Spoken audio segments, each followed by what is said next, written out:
ఎమ్మెల్యేలు వరుసగా పార్టీని వీడుతుండటంతో గులాబీ దళం అప్రమత్తమైంది.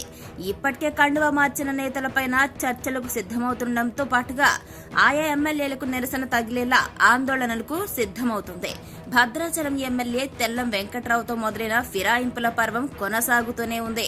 2 రోజుల క్రితం జగిత్యాల ఎమ్మెల్యే సంజయ్ పార్టీని వీడడంతో బీఆర్ఎస్ ను వీడి కాంగ్రెస్ లో చేరిన ఎమ్మెల్యేల సంఖ్య 5కు చేరింది. ఇక ఇద్దరితో పాటుగా దానం నాగేందర్, కడియం శ్రీహరి, పోచారం శ్రీనివాసరెడ్డి గులాబీ కండువా మార్చి అధికార పార్టీ కండువా కప్పుకున్నారు. ఒక్కరితో మొదలైన ఫిరాయింపులు 5కు చేరాయి. ఈ విషయంలో కాంగ్రెస్ తీరును ప్రజల్లోకి తీసుకెళ్లేందుకు సిద్దమైంది బీఆర్ఎస్ పార్టీ.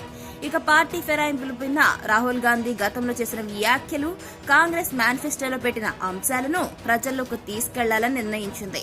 కొన్ని రాష్ట్రాల్లో కాంగ్రెస్ నుంచి వేరే పార్టీలకు వెళ్లిన ఎమ్మెల్యేలపైన చర్యలు తీసుకోవాలని డిమాండ్ చేస్తుంది ఆ పార్టీ.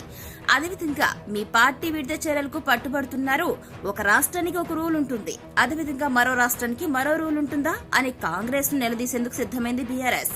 మరొక వైపు చూసుకుంటే ఎమ్మెల్యేలు పార్టీ మారిన నియోజకవర్గాల్లో కొత్త ఇన్ఛార్జ్ ను నియమించడంతో పాటుగా కేడర్ చేజారకుండా కసరత్తు చేస్తుంది. పార్టీలో కమిటీలు వేయాలని నిర్ణయించింది. మరొక వైపు చూసుకుంటే న్యాయ పోరాటానికి సైతం సిద్దమవుతుంది. ఎమ్మెల్యేలు పార్టీ వీడిన నియోజకవర్గాల్లో కింది స్థాయి కేడర్ తో నేరుగా ఫోన్లో మాట్లాడుతున్నారు అధినేత కేసీఆర్.